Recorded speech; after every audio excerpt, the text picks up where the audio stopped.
ये कहानी जातक कथाओं से ली गई है। प्राचीन काल में एक बहुत ही धनवान व्यक्ति रहा करता था। उसके 2 पुत्र थे। ज्येष्ठ पुत्र बहुत ही तेजस्वी था। दोनों भाई धीरे धीरे बड़े होने लगे। कुछ दिनों बाद उनके माता पिता का देहांत हो गया। माता पिता के मरते ही दोनों भाइयों में वैराग्य उत्पन्न हुआ।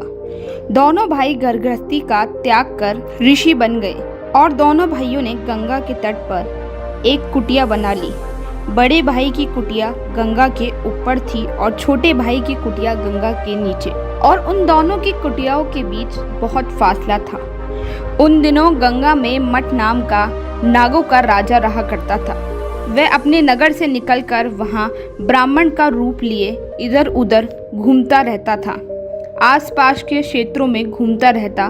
घूमते घूमते वह छोटे तपस्वी की कुटिया पर आया और उसे प्रणाम किया। तपस्वी ने उसे ब्राह्मण समझकर अपनी कुटिया में बैठा लिया और थोड़ी देर बाद इस तरह उन दोनों में बातचीत बढ़ गई और फिर वह रोज रोज उसके पास आने लगा और फिर वह एक दूसरे के अच्छे मित्र बन चुके थे। नागराज अपना फन फैलाकर उसके ऊपर आशीर्वाद देता। तपस्वी को उसके इस रूप से डर लगने लगा। डर के मारे वह ठीक से खाना पीना भी नहीं खा पा रहा था। इसके बाद वह दुर्लभ हो गया और उसका शरीर काला पड़ने लगा। उसकी आंतें सूख चुकी थी। एक दिन वह अपने बड़े भाई के पास गया। बड़े भाई ने अपने छोटे भाई की ये दशा देखकर कहा कि तुम इतने दुर्लभ क्यों हो रहे हो? क्या तुझे कोई रोग लगा है? तेरे शरीर की दशा बड़ी ही बुरी है। छोटे भाई ने अपने बड़े भाई को बताया कि मेरे पास नागराज ने एक तस्वीर के रूप में आना शुरू कर दिया है।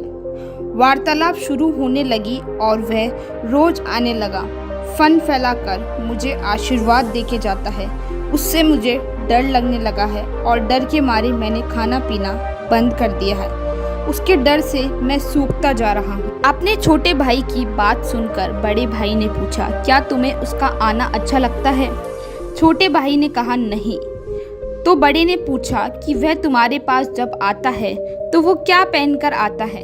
छोटे भाई ने कहा, वह गहने पहनकर आता है, वह मणि रत्न पहनकर आता है। ये बात सुनकर बड़े भाई ने छोटे भाई के कंधे पे हाथ रखते हुए कहा कि अब की बार जब नागराज तुम्हारे पास आए तो तुम उसको बैठने से पहले कहना कि कृपया आप मुझे अपने मणि रत्न दे जाओ। सुनते ही वह तुरंत लौट जाएगा और दूसरे दिन जब वह तुम्हारे दरवाजे पर आए तो उससे फिर उसके मणि रत्न मांगना। तीसरे दिन पानी से बाहर निकलने से पहले उसके मणि रत्न मांगना। ऐसे मांगने से वह तेरे पास आना बंद कर देगा। जो आज्ञा। ये कहकर छोटा भाई बड़े भाई के यहाँ से अपनी कुटिया पर वापस लौट जाता है। जैसा कि अगले दिन नागराज उसकी कुटिया पर आता है, उसने कहा, ये मणि रत्न मुझे दे दो।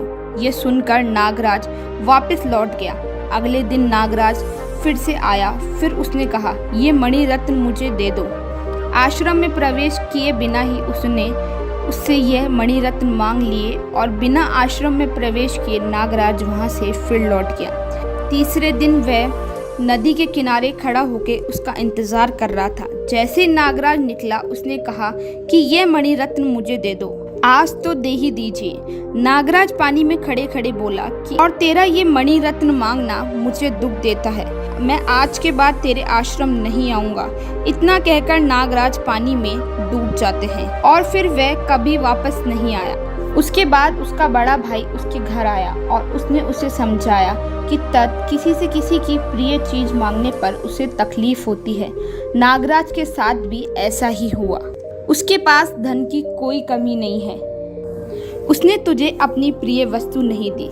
इससे ये पता चलता है किसी से उसकी प्रिय वस्तु मांगे और अगर वह नहीं दे तो बुरे लोगों से छुटकारा पाने का यही तरीका है। दोस्तों, आपको ये कहानी कैसी लगी कमेंट करके ज़रूर बताएं और बेल आइकन दबा के चैनल को सब्सक्राइब करें।